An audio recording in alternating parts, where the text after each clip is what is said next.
El libro Historia de las Ideas Contemporáneas fue escrito por un autor argentino, Mariano Facio. En el libro, el autor hace una lectura del proceso de secularización. Lo desarrolla en 4 partes. En la primera, habla de las raíces de la modernidad. En la segunda, habla de la modernidad ideológica. En la tercera parte, habla de la crisis de la cultura de la modernidad. Y en la cuarta parte, habla de cómo la Iglesia católica y el mundo contemporáneo se vio involucrado en esto.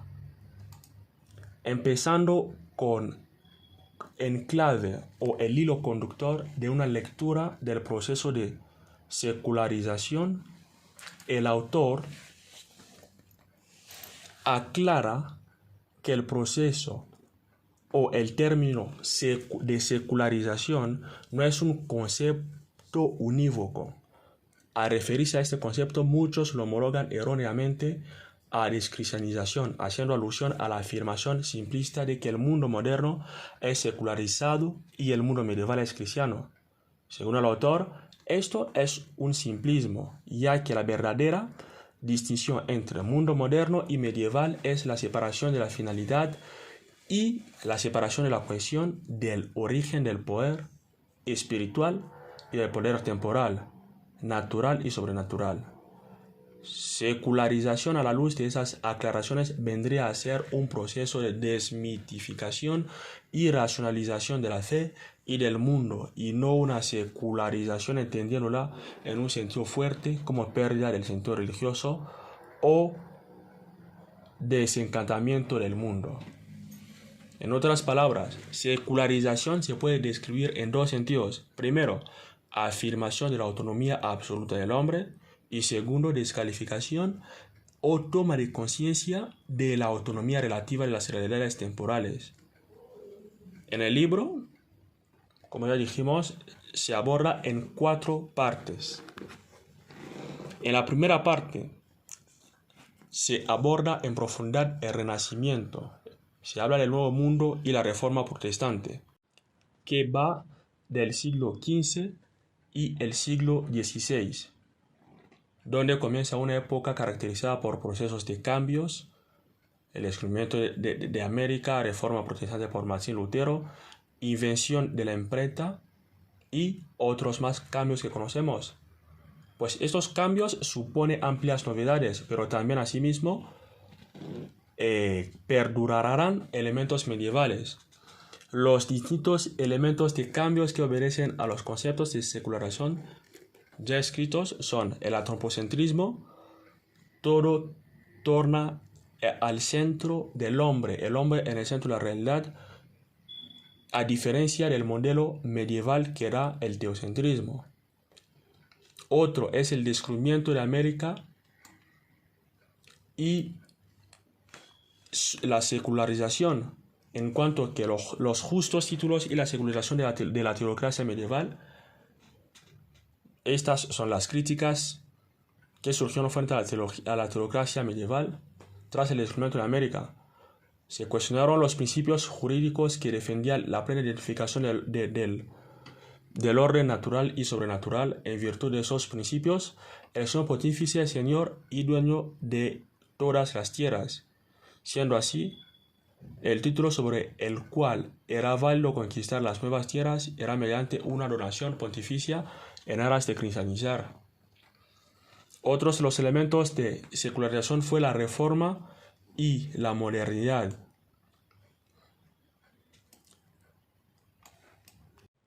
Después del Renacimiento, el segundo elemento como raíz de la modernidad fue el cambio del antiguo régimen al nuevo régimen. El antiguo régimen tenía una amplia certeza en el orden social establecido, marcado por un sistema político fijo, que es la monarquía absoluta. En cambio, en el nuevo régimen se comienza a derrumbarse la certeza absoluta del antiguo régimen, siendo reemplazado por otros. El absolutismo da paso al liberalismo. Hay una mayor racionalización. La sociedad busca un aire más libre e igualitaria, sin privilegios de nacimientos. Estos cambios de mentalidad se atribuyen a las revoluciones. El tercer elemento de las raíces de la modernidad es la ilustración.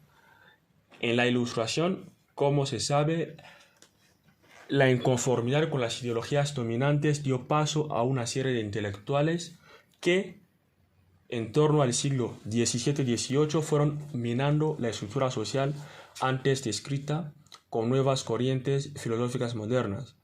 Gracias a un amplio progreso en el amplio de las ciencias modernas y el cuestionamiento de la doctrina tomista que relacionan la fe con la razón, crecen dos corrientes filosóficas, el racionalismo y el empirismo.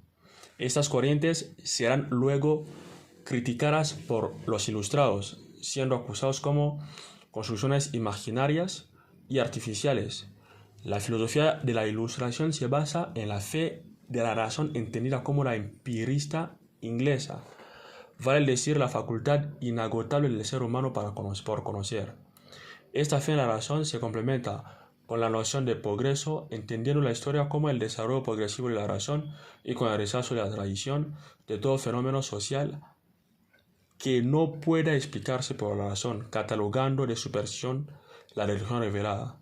Es así como tanto la religión como la moral cambian, creando una religión deísta a la medida de la razón, y respecto a lo segundo es una moral laicista, sin relación a la trascendencia. Dentro de esta ilustración podemos distinguir la ilustración inglesa, la ilustración francesa, la ilustración alemana, el sistema kantiano,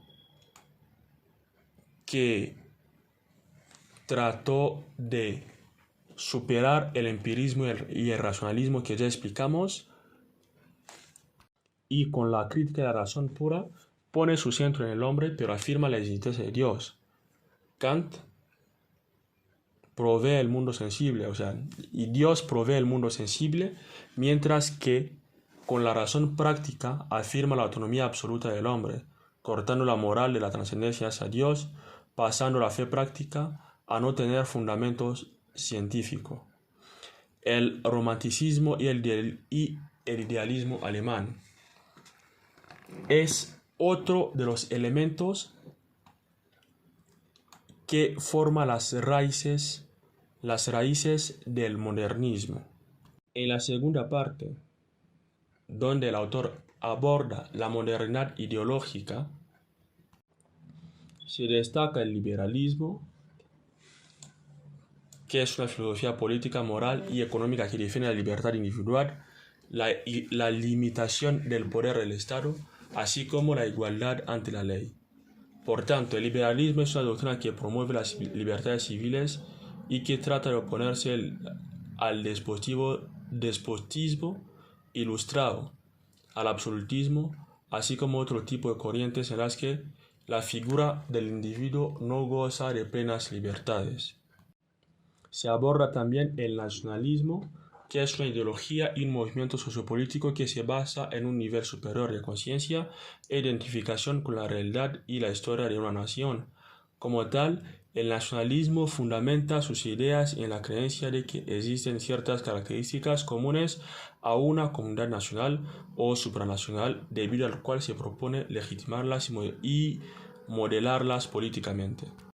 Y finalmente se aborda el tema del marxismo, que se conoce como el conjunto de ideas, conceptos, tesis, teorías y propuestas de índole filosófica, ideológica, política y económica, así como cierta concepción del mundo, la vida social y política que se deriva de la obra de Karl Marx y Engels, y que tiene un carácter doctrinario.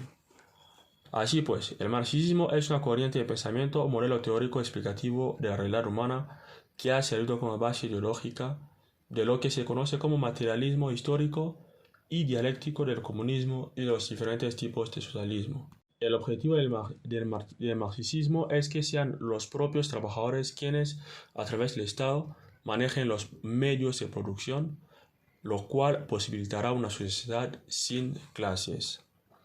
Finalmente, se aborda también el tema del cienticismo, concepción que absolutiza el papel de la ciencia en el sistema de cultura y en la vida ideológica de la sociedad. En la tercera parte, la crisis de la cultura de la modernidad, que es el tema que aborda el autor, se encuentra el tema de la salida de la modernidad ideológica, en donde la conciencia de la causa de la crisis de la cultura de la modernidad se puede manifestar en la literatura, en la filosofía, en las doctrinas políticas. El fin de la modernidad establece que a lo largo del texto aclarará la relación que vincula los resultados de la reflexión de Nietzsche y Heidegger con respecto al tema principal de su obra, así como abundar sobre el fin de la modernidad y sobre la posmodernidad, para entonces descubrir nuevos y más ricos aspectos de verdad. Con respecto a Nietzsche, se puntualizará en la especificación de eterno y retorno. Con Heidegger se referirá al rebasamiento de la metafísica. También el tema del nihilismo sostiene que la existencia carece de sentido y que no hay como tal ninguna entidad superior o sobrenatural que la dote de significado, objetivo o propósito en sí. No hay pues un sentido superior para la vida, pues éste carece de explicación verificable. En ese sentido, el nihilismo contiene una profunda crítica a los valores, costumbres y creencias sobre los que se erige nuestra cultura, en la medida en que esos participan en el sentido de la vida negado por esta corriente filosófica. El nihilismo postula la idea de una existencia concebida como un devenir constante de la historia objetiva en el cual no existe ninguna finalidad superior. Así, el nihilismo es favorable a la idea de una existencia que no gire simplemente en torno a determinado sentido superior de las cosas, sino que se mantenga abierta a las múltiples posibilidades de la existencia. Como tal, antecedentes del pensamiento nihilista se pueden arrastrar hasta la antigua Grecia, en la escuela de los cínicos fundada por Antístenes en el siglo IV a.C., así como en la doctrina del escepticismo. De la salida de la modernidad se encuentra también el tema de la sociedad pesimista. Una de las características más acentuadas de la sociedad occidental es el permisismo. Como ya ha sido señalado, el eslogan "Prohibido prohibir" estuvo en el centro de las protestas universitarias del 68. La disolución de un orden moral objetivo, consecuencia del nihilismo cultural, se manifiesta de un modo evidente en el ámbito de la sexualidad. Si el hombre es el árbitro de los valores, la posibilidad de caer en el cómodo hedonismo es grande. Finalmente, en la cuarta parte, la Iglesia Católica y el mundo contemporáneo, el autor explica cómo, a base de todo lo que ya vimos, el nihilismo y otros procesos más de la Ilustración, la Iglesia Católica se veía involucrada en esta sociedad. Entonces, los pontificados que venían se vieron enmarcados en ese difícil contexto cultural. La mayoría de los pontificados condena el liberalismo en cuanto a visión del hombre que se autofundamenta. Es la contenida en la encíclica de Gregorio XVI, promulgada el 15 de agosto de 1832, en la cual se identificaba a la ideología liberal con el naturalismo, es decir, con la afirmación de las realidades humanas como últimas, desconectadas de cualquier instancia trascendente. El Papa reivindicaba para sí, es decir, para el sucesor de Pedro, el gobierno de la Iglesia Universal, rechazando los intentos de transformarla en una institución humana moderna. Condenaba las doctrinas contrarias al celibato sacerdotal y a la indisolubilidad incompatibilidad del matrimonio y el indiferentismo religioso como consecuencia de la libertad de conciencia. En este contexto se coloca también la condena a la libertad de prensa, es decir, a la libertad entendida como un medio para difundir doctrinas erróneas. En el ámbito político, Gregorio XVI auspiciaba un retorno a la concordia entre príncipes y sacerdotes unidos en el servicio a la Iglesia y el Estado. El pontificado de León XIII marca un cambio importante, distinguiendo entre la fundamentación ideológica naturalista y autónoma de la modernidad y el proceso de cambio político institucional en curso en Europa durante el siglo XIX.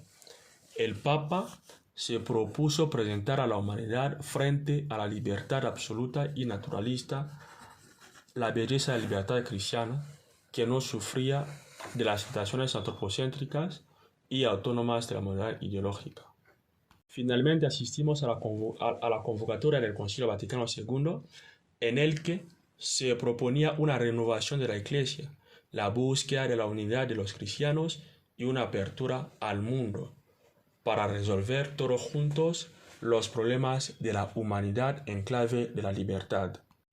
Frente a todos esos problemas, para terminar, preferimos citar el último frase del autor: Dios es el Señor de la historia, pero la historia es contemporáneamente el producto de las libres decisiones de los hombres. Cómo se compagina el dominio divino de la historia y la libertad real de la criatura humana es un misterio. A nosotros solo nos toca hacer un uso responsable de nuestra libertad. Gracias.